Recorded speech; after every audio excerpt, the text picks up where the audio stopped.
Good evening and welcome to our Uzbek film event that has been organized by the Institute for European Russian Eurasian Studies and its Central Asian program. I'm Peter Rollberg, director of the Institute, and it's my honor to welcome you to this, in a way, unprecedented event. We haven't had such a film week before. Let me just say a couple of things about what actually our intention was. There are a number of scholars who are trying to make better sense of Central Asian cultures during the Soviet period, but also in the post-Soviet period. And one of the key areas, the key genres to get a better understanding is cinema.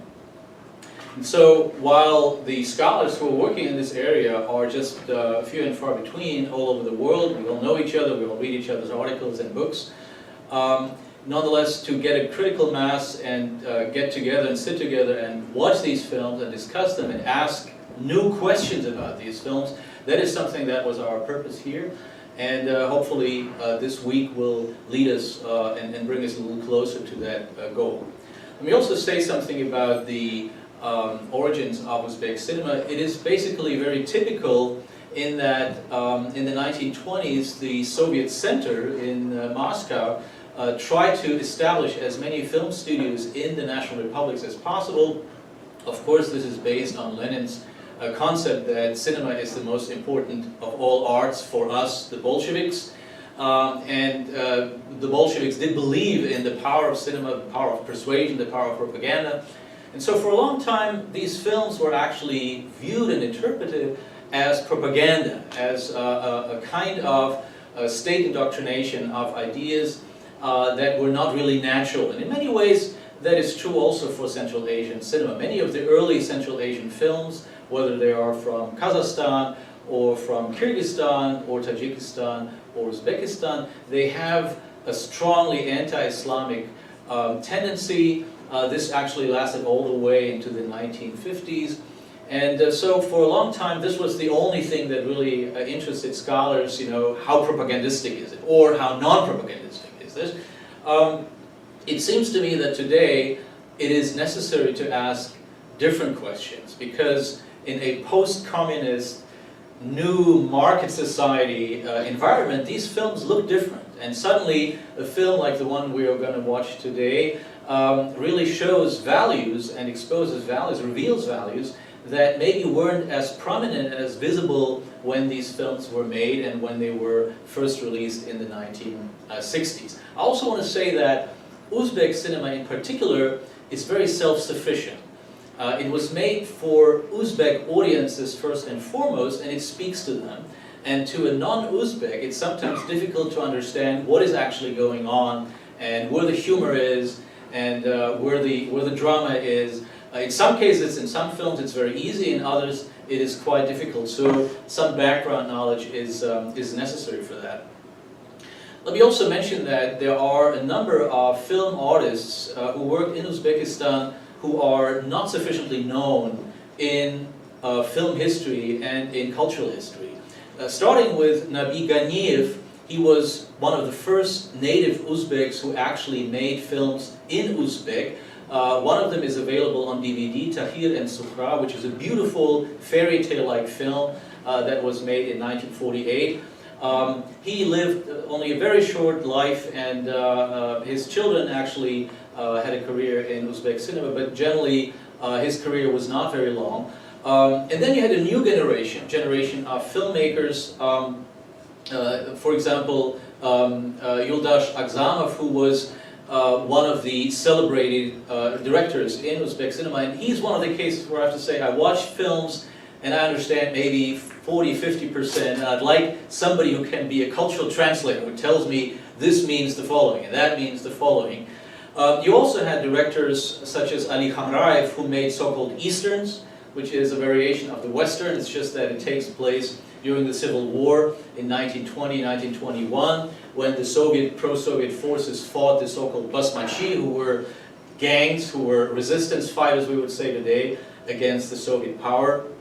Very popular, watched all over the Soviet Union. Another famous director was Latif Fayziev. He made films that today we would qualify as Bollywood.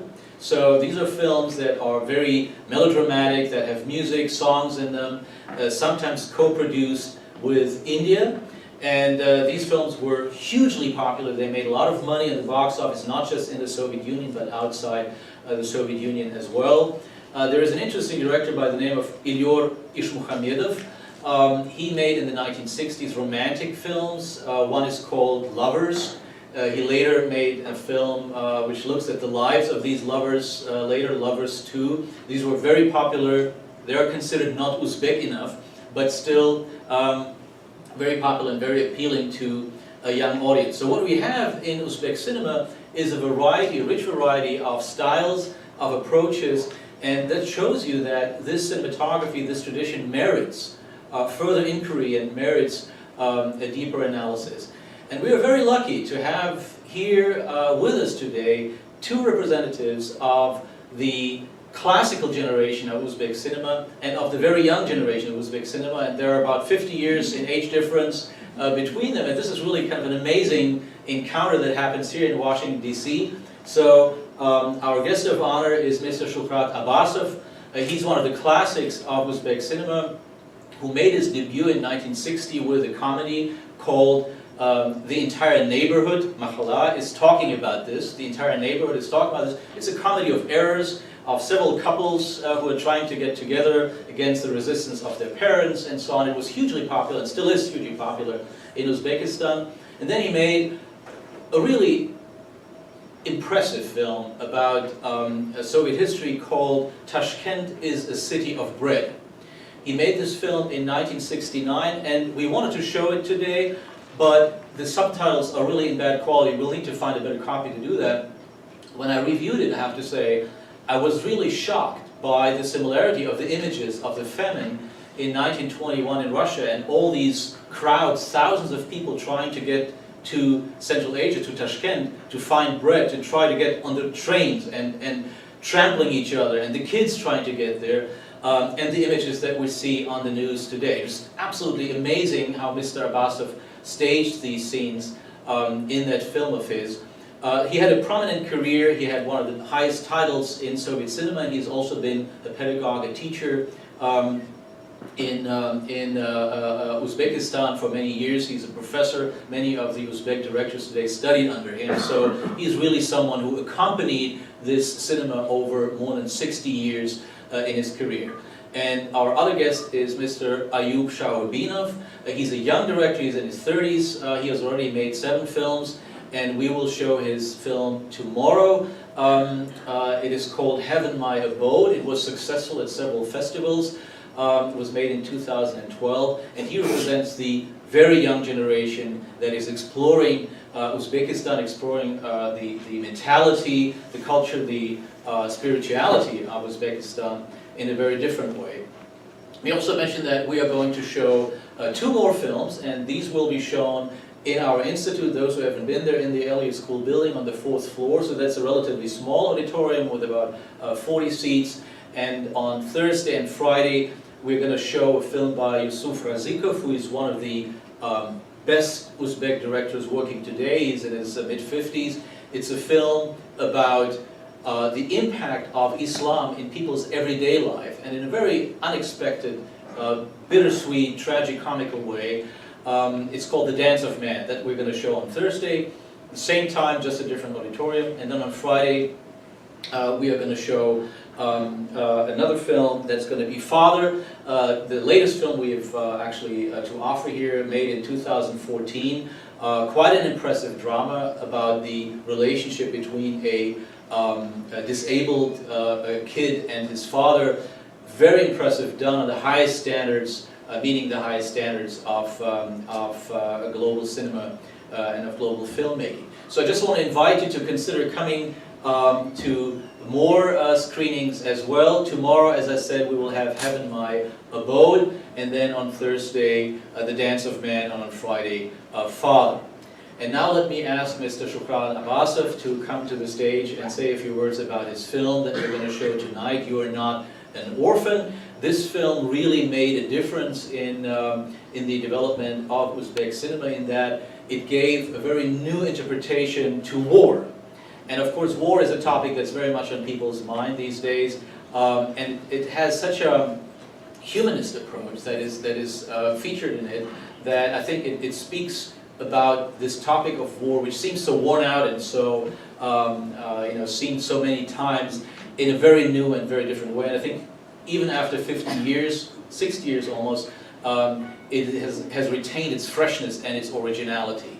So before we start our screening, Mr. Abbasov, please come to the microphone and say a little bit, and then after our screening you will have the chance to speak to him. We have food and refreshments, and we'll be around, and so you will be able to ask questions about what you have seen. So, пожалуйста.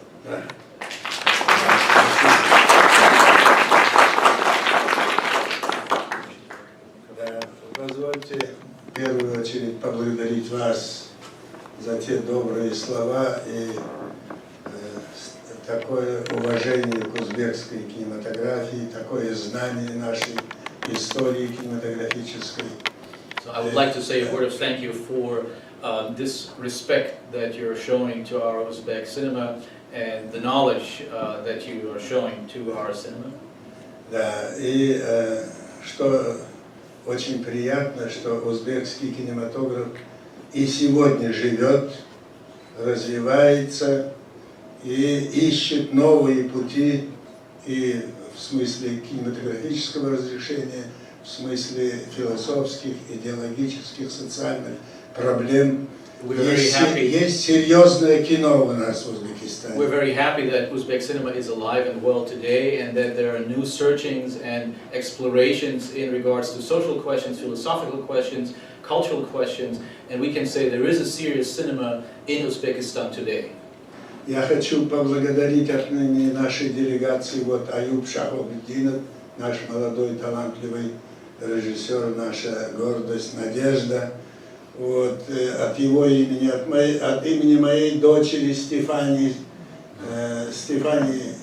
где она? Вон она там, которая с таким интересом и огромным желанием приехала в Соединенные Штаты.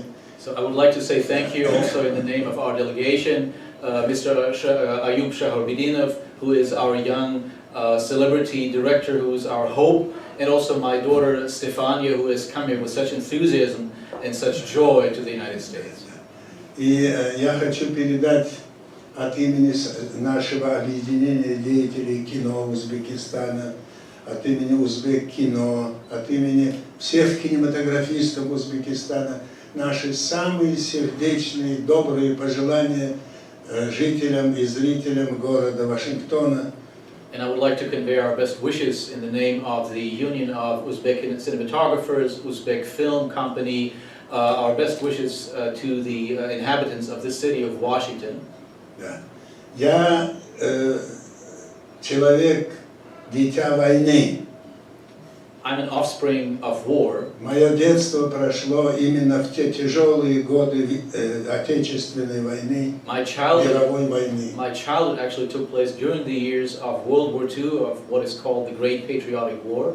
Поэтому все, что здесь я сделал, это я был свидетелем эпохи, свидетелем времени, свидетелем истории. Everything that is shown in my film is based on my own experiences. I was a witness of history. I was a witness of this epoch of war.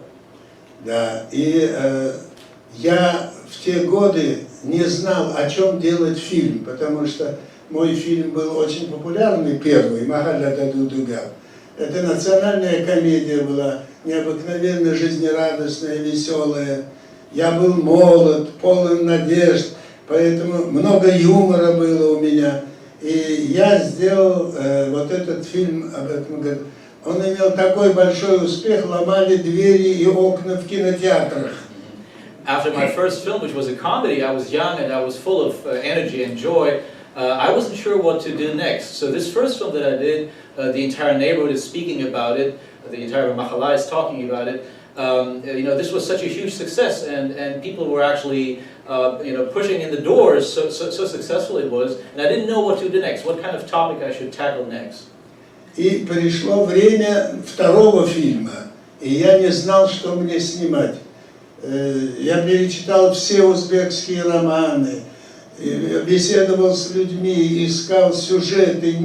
Я не мог остановиться. Мне хотелось сделать очень искренний, исповедальный фильм. Но на каком материале я еще не знал. When it came to making my second film, I really didn't know what to make it about. And so I wanted to make a very sincere and confessional film. And so I was reading everything that came out in Uzbek literature, all the works that might be appropriate for this, but I didn't know what kind of material my next film should be based on. Вот здесь в зале я сегодня встретился с удивительной девушкой прекрасной. Это племянница нашего великого мастера, великого моего учителя Малика Каюмова. I met today a young, wonderful lady today here in the auditorium. She is the niece of our great cinematographer, my great friend Malik Kayumov. Да. И вот он в Москве, видя, что я в таком размышлении, в раздумье, в сомнениях, он мне сказал: не думай ни о чем. Твой сюжет – это вот эта история этой семьи. А я даже не знал, что такая семья была у нас. So I met him in Moscow and he said, don't think of anything else, here's your story, it's the story of this family. And I had no idea what family he's talking about, I didn't know that this family actually existed. Это фильм, это история семьи кузнеца, его жены, которые во время войны усыновили, удочерили 14-15 детей разных национальностей, объединили в единую семью. It's the story of a blacksmith and his wife who during the war adopted 14, later 15 children of different nationalities into one family. И я поехал, жил в этой семье 2 месяца, чтобы познакомиться, на чем же держится эта семья. And I went there to actually meet these people, and I wanted to know, I lived there for 2 months, I wanted to know what actually keeps this film together, this family together. Дети, которые говорят на разных языках, из разных республик, как эти родители смогли их объединить в единую семью. Children who speak different languages, who came from different republics, how was it possible for the parents to actually unite them into one coherent family?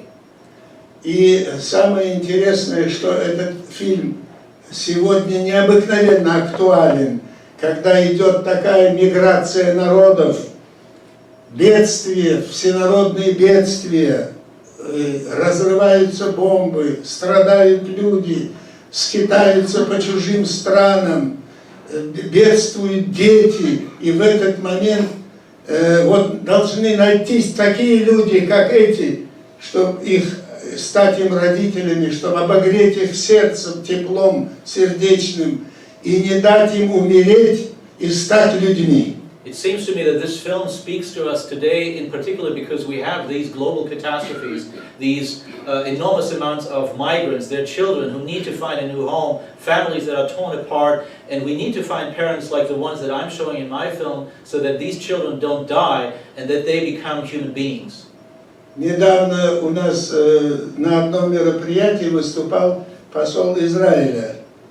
Он сказал: я сейчас стою и говорю на земле, которая никогда не знала еврейских погромов. We had an event recently with the ambassador of Israel, and he said in his speech that I'm now standing on soil that never knew any anti-Semitic pogroms. Это менталитет нашего народа. That's the mentality of our nation, of our people. Воспитанные веками на протяжении веков. This has evolved over centuries. Поэтому эта картина, это рассказ о моем народе, о моих людях.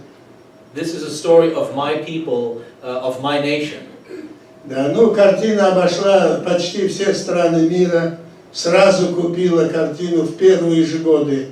Это в 1962 году.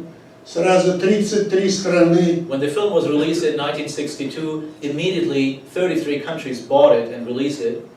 Да, и, значит, Бергман смотрел эту картину, он сказал: я не знаю, на чем она держится у тебя. Сюжета нету, захватывающего сюжета нету, какой-то истории одной нету, а фильм держит вот так за горло и заставляет рыдать. Это Ингмар Бергман сказал. Ingmar Bergman, Swedish director, said that I don't know what keeps your film alive, what holds it together. There is no real plot. There is nothing that really is a coherent story, and still it really impresses you and emotionally grabs you. So I don't know how this film actually works, but it does. Я, говорит, понял, это импульс добра, который пробивает через все, через сюжет, через характеры, через образы, через каждый, пронизывает весь твой фильм, импульс добра. He said, I later understood that this is the impulse of kindness, of goodness, which actually permeates the entire film, all its characters, in its entirety. Это главный дефицит сегодня в мире. Это то, чего сегодня очень не хватает нам всем и всему человечеству. This is what is the main deficit in our world today. This is what we are lacking, that we need the most, and what we have the least. Thank you very much for your attention.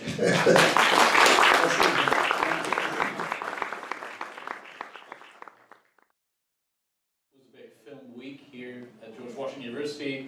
I'm Peter Rollberg, Director of the Institute for European Russian Eurasian Studies, who hosts this event. And for those who were not here yesterday, I will not repeat my introduction from yesterday, but you will have a chance to read some of the basic facts about the background of Uzbek film history in the handout that we prepared that you can pick up on your way out. Let me just say that of the 90 years that films have been produced in Uzbekistan, a particularly interesting period is the one of transition from the Soviet state-funded period after until 1991, after Uzbekistan gained its independence. So in the last 25 years, because a relatively unique model has emerged in regards to filmmaking. That is, we could say, a blend of state funding and rather spontaneous self-funded projects. And the interesting part about it is that as opposed to other Central Asian film industries and film cultures, Uzbekistan is basically self-sufficient. So the Uzbek film production satisfies the Uzbek film market and doesn't need any support or any commercial joint ventures, co-productions or so with other countries in order to sustain itself. And this is something that we do not find in other republics. It's really quite a fascinating model. So on the one hand, Uzbek Film Studio, which has existed for, as I said, about 90 years or so, is still active. So this tradition is actually a continuous tradition. And every year about 10 to 15 full-length feature films are financed by the state with everything. So from honoraria to cost for equipment, all of that is paid for by the state.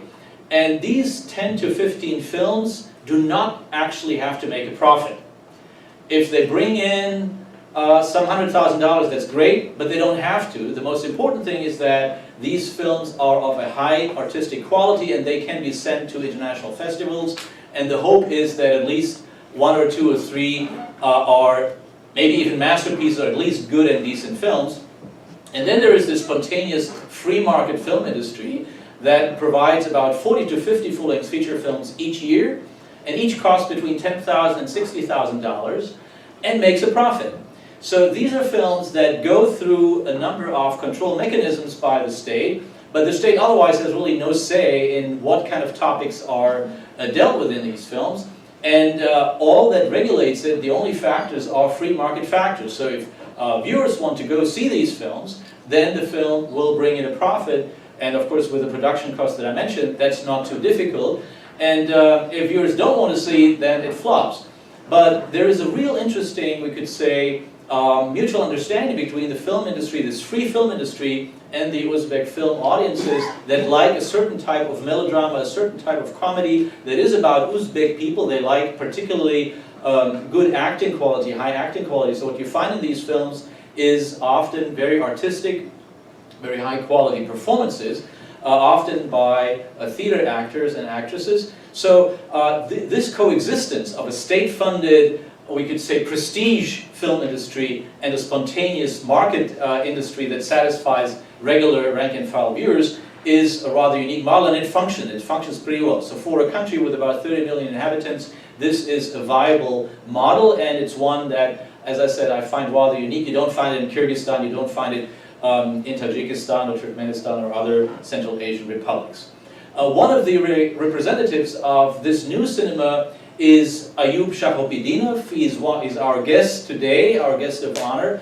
And he made already, he's in his late 30s, he already made 7 full-length features, both for the state, within the framework of the Uzbek film, Uzbek Kino, state-funded film industry, and in free market conditions. And he told me about details how this is actually working out, both in regards to, honoraria profits, and so on and so on. Another, by the way, another factor that I want to mention is Uzbek TV, which shows Uzbek films, because Uzbekistan viewers want to watch their own native film production, both the old ones, one of the classical examples we watched yesterday by Shukhrat Abbasov, and the newer ones. And so this is a real, we could say, functioning model, and TV, of course, contributes also to its financial smooth running, and that is another factor that is really important here. Although there are factors of, or there are occurrences of piracy, there are occurrences of films disappearing in kind of shady places and so on, but generally it is a well-functioning film industry, well-functioning film culture. Ayub Shahobiddinov is one of the most successful young directors. He's also lecturing in some of the institutes that actually educate filmmakers, educate film personnel. He told me about how this is actually working out. So you have very talented students whose studying is funded by the state. You have others who actually have to come up with the tuition money by themselves, which sometimes is very difficult, but it is a successful industry, one that offers jobs, one that offers creative satisfaction and career opportunities as in other countries. So I will ask now Mr. Ayub Shahobiddinov to join me here and say a couple of words about this particular film, which was made in 2012, Heaven My Abode. So please welcome Mr. Shahobiddinov.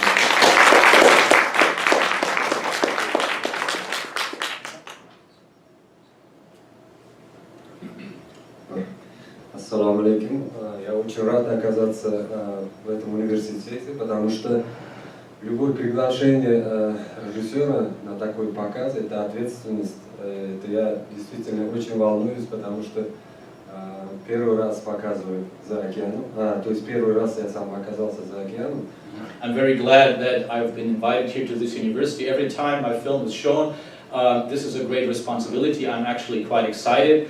And this is the first time the film has been shown here in the United States, or will be shown. Я сам первый раз в Америке, но мой фильм меня как-то опередил. В каком смысле? Он успел побывать уже в Америке в 2013 году на фестивале, на втором Нью-Йоркском фестивале евразийских фильмов. Actually, the film was shown here once before in 2013 at the second International Festival of Eurasian Films in New York. И неожиданно для себя я уже узнал, что он получил приз за лучшую режиссерскую работу. Actually, quite unexpectedly for myself, I learned that this film has won a prize for Best Director at this festival.